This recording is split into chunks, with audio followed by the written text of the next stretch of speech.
Part 5, the end. So, thanks for following and listening into everything that I've been explaining about the politics and economics and so on, and the issues and so on. The future. This is how I see it going right now. Unless PC can find someone outside, someone literally with Trudeau qualities, but with a PC bent and belief.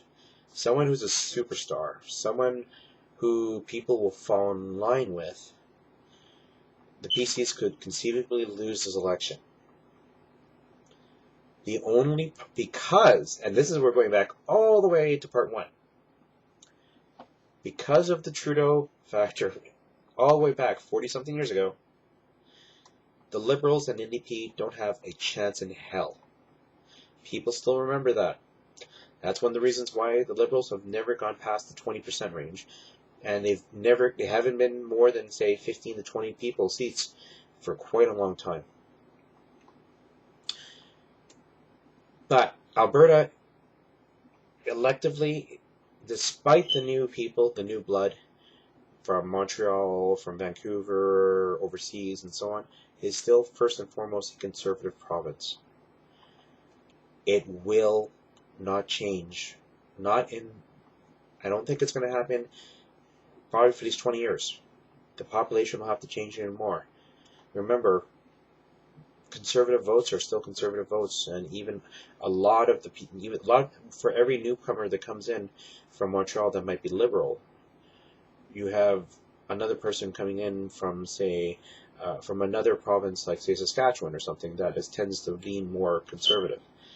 So the conservative vote is going to basically win overall. But you can't vote for PC now, because the PC are a bunch of entitled thieves. Who's left? Wildrose. Now, I personally think that Wildrose should get a chance, but there are factors that would scare the hell out of you. First, Wildrose is more or less a brand new party that's never held any serious power. As such, no one knows how they're going to govern. Danielle Steele is a fantastic woman. Oh, sorry. I'm thinking of my mom's romance books for some reason. Danielle Smith is a fantastic leader in a fight. But as premier? Unknown. All we know is that she is oil friendly, though. So that will probably help somehow. She's also indebted to the rural vote, a lot like Stelmach was. And in fact, right now, the 19 seats that Wildrose holds are almost entirely rural, virtually none in the cities. So how would that affect the balance of how you run things? God only knows. Or, sorry guys, but that imaginary ghostly guy with the beard only knows. So what are you going to do next? Now, you could try to do strategic voting again, like this time. But if the PC stays in the 20s this time, you can do all the strategic voting you want. Wildrose is still a shoo-in. You're talking about 20, even if you combine all of the other parties combined, you're looking about 40% of the vote. That means Wildrose will theoretically win up to about 60% of the vote. And that's pretty much a guaranteed lock.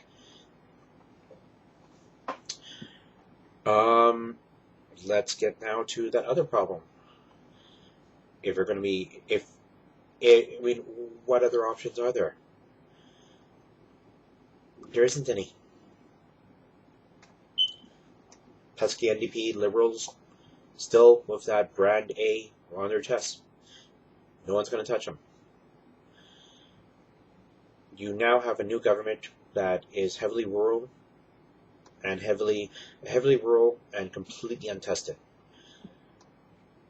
Alberta Oil, they'll probably be happy for, but now They're going to want to test things to see exactly how friendly she is. Alberta's economy is oil. Who's going to run things? Is Wildrose going to be a voice for the people, or a voice for big government, or a voice for big industry? We're a big enough player in the oil world that we can actually affect world markets in this case. So, where do we go? Into the unknown.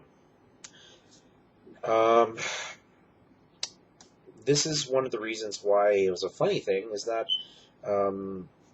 Wildrose was hoping for Stelmach to stay in way back when, because as long as Stelmach was still in, Wildrose winning was pretty much a lock. They hated the man. But as much as they hated Stelmach, they hate Redford more. They were praying and hoping for Redford to stay, because as long as Redford's there, they had so much to build on. They can probably have taken out the government now. So now it's an unknown, and it's all up to the PCs to see who they're going to elect. Alright, so that's the whole history and the politics going on between the last 43 years. If you have any questions, comments, anything like that, please feel free to ask. And want to know more about Wildrose and vote for them later? Hey, I'll be glad to explain them. Personally, vote for whoever you think is important to your... It's going to be cheesy, it comes from the West Wing, but you vote for whoever represents your dreams, who represents your hopes. You vote for the person, basically, who votes for what you believe in, and what you are longing for. That's where you should vote. So 2 years off, but it gives you something to think about. Terry, signing off.